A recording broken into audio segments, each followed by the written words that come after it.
Let's play out possible scenarios now in terms of what that full bench will have to consider of judges when delivering their judgment on Monday, the 16th of January at 9:30. As you can see, I do wear glasses, so sometimes I'm confused about where to look. I kid.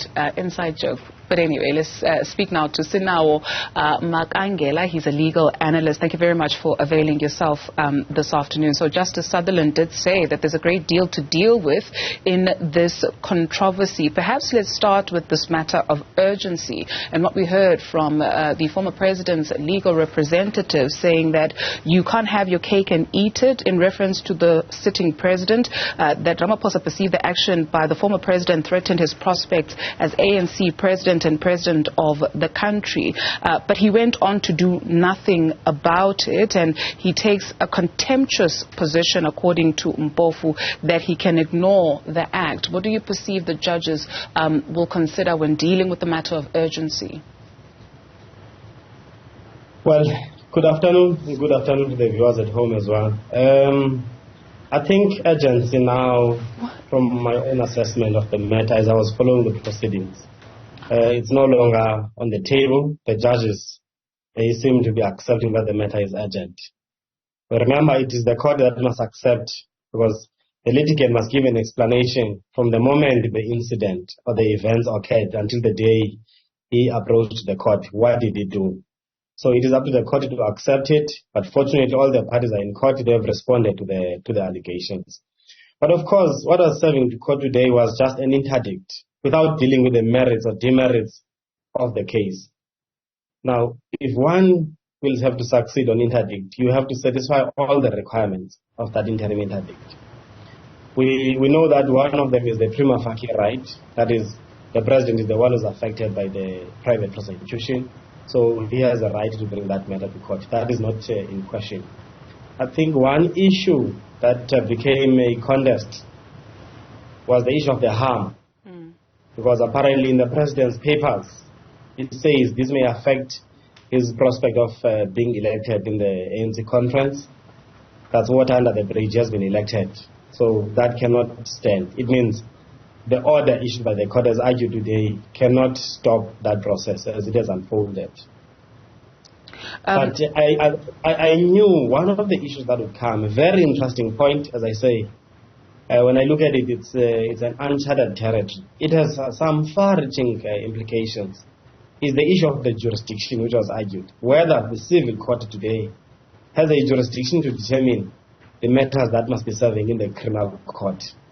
Because remember, this is more like serving now as a pre-litigation stage. It's like a pre-trial processes. Whether are the issues clearly defined, the issues to be determined by the criminal court, are the parties, what the witnesses, those will be the issues that would have to be dealt with by the criminal court. Whether, if you talk about on a daily basis, practitioners who are dealing with criminal matters, they will tell you, they get charge sheet, defective charge sheets, they get to be amended in court. When you go there, there is a defect in the charge sheet. But as soon as that matter is going to start, you apply to court, you amend the charge sheet, you sort whatever defects that are there.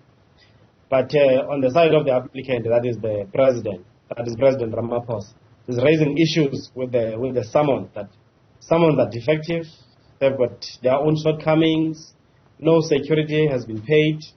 Well, in response, former president says, oh, okay, right, all those shortcomings come and say that in the criminal court. He says, no, I can't. Blatantly, I can see that my rights are being violated, so I'd rather not even come closer. So, well, the court, the full court has got some work to do over this weekend. We shall see what they have to say. But remember, they have set a target as well for them because they know the implications. We know that judgments get to be reserved for a longer period of time, but at least they knew that the reason for this court today was to avert a situation of the 19th. Hence, they said on the 16th, they will be pronouncing themselves on the matter so that we all know what's going to happen on the 19th. Sinawo, did the sitting president's legal representatives satisfy all requirements of the interdict? As you mentioned, they also again reiterated their client will suffer clear harm. This application has a lot of political innuendos, the legal representatives going as far as saying. It's not really, well, as I said, the first one of the prima facie, actually, the president has a clear right, does not even have a prima facie right, he has a clear right on this matter. So there's no question, we just tick there. Come to the second one, the harm, the irreparable harm. Well, the justification of that harm is the issue of the liberty. So the argument is that any person who's the accused, of course, his liberty is being affected. Because if you are charged, you have to report. It's either some of the conditions for is that please report to the police station, you don't leave, you submit your passport. Your rights, your constitutional rights gets to be affected if you are the accused person. So that goes without saying. The president's argument is that is it justifiable for his rights to be infringed under the circumstance? That's his contention. He says actually he's challenging those summons, hence there's Part B in the application. And then there's the third one of the alternative, alternative remedy. That's why I'm saying even that one, it's not really convincing. I am saying this because a similar case of Karyn Maughan and Billy Downer is in KZN as we speak, being charged by the same private prosecutor. But what did they do? They went to the High Criminal Court before Judge Kuhn. They argued their case there, where they said, well, this is just an abuse of process. So the court dealt with all the contentions they raised about the flawed summons, the flawed private prosecution, and all its shortcomings in that criminal court. If it says there's no alternative remedy, it means there's no other platform where you will get a redress, of which that court would have. I still believe that even that criminal court would have done it. And from that day, probably he would have been excused until the finalization of all those preliminary issues, because it would have been dealt with in the form of through the exchange of affidavits. So there would be no need for the president to be there. He is known, he's not even a flight risk. So I'm not really convinced on these 2 points, even when the counsel for the applicant was arguing it. Was not really so persuasive in those points. On the alternative remedy, the president... On the alternative remedy, yeah, yes. The president's... The reliance is that you are unable to argue the interim relief without touching the review application. But then again, the review talks to the criminal court as well. Because remember, the authorities that are there, if you say the case was not there from the word go, you say it at the close of the case, at the close of the prosecution's case. You say, with this evidence, it was clear from the beginning that this was just an abuse of the court process. It means you must wait for the processes to unfold. But as I say, the implications are far-reaching. Well, the good thing is that this is a full court.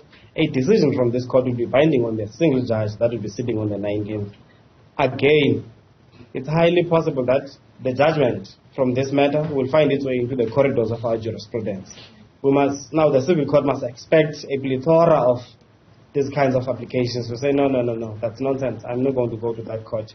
Can you just challenge the thing? Do an interdict? Let's review that. With them is baseless. Dalimpofu going as far as saying that the NPA inadvertently, criminally, in an effort to shield the president, put him under the bus. And this is something that the president's legal team took exception to, saying that this will create headlines where it reads, the NPA protects the president, and that is a wrong impression that will be given. What do you perceive the judges will be, their imagination will be seized with on this matter?